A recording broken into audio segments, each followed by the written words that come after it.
Hi అండి. Weather అయితే కూల్గా ఉంది. బయట వర్షం పడుతుంది. ఏమన్నా చేసుకుందామా వేడివేడిగా అని ఆలోచిస్తే ఫ్రిడ్జ్లో అయితే మిర్చీలు కనిపించాయి. సరే మిర్చి బజ్జీ చేసుకుందామని చెప్పి వాటిని అయితే రెడీ చేస్తున్నాను. మిర్చీలు శుభ్రంగా కడుక్కుని మధ్యలో ఉన్నటువంటి గింజలను అయితే తీసేసుకోవాలి. ఒక ప్లేట్లో వాము సాల్ట్ కలుపుకుని ఆ చీరినటువంటి ఆ మిర్చి లోపల అయితే వీటిని స్టఫింగ్ చేసుకోవాలి. వీటిని పక్కన పెట్టుకుని ఒక బౌల్లో శనగపిండి వేసుకుని అందులో కారము, ఉప్పు, కొంచెం సోడా వేసుకుని వాటర్ పోసుకుని ఈ కన్సిస్టెన్సీ వచ్చేటట్టుగా కలుపుకోవాలి.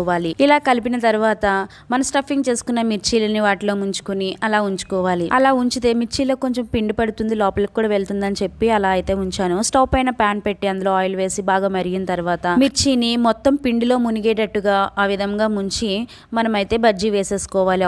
ఆయిల్ మంచిగా కాగిన తర్వాత మీడియం ఫ్లేమ్ లో పెట్టి బజ్జీని వేయాలి. ఈ విధంగా బజ్జీ వేగిన తర్వాత మధ్యలో చీరుకుని ఆనియన్, కారము, నిమ్మకాయ పిండుకుంటే చాలా టేస్టీగా ఉంటుంది. నచ్చితే కనుక లైక్ చేయండి, ట్రై చేయండి.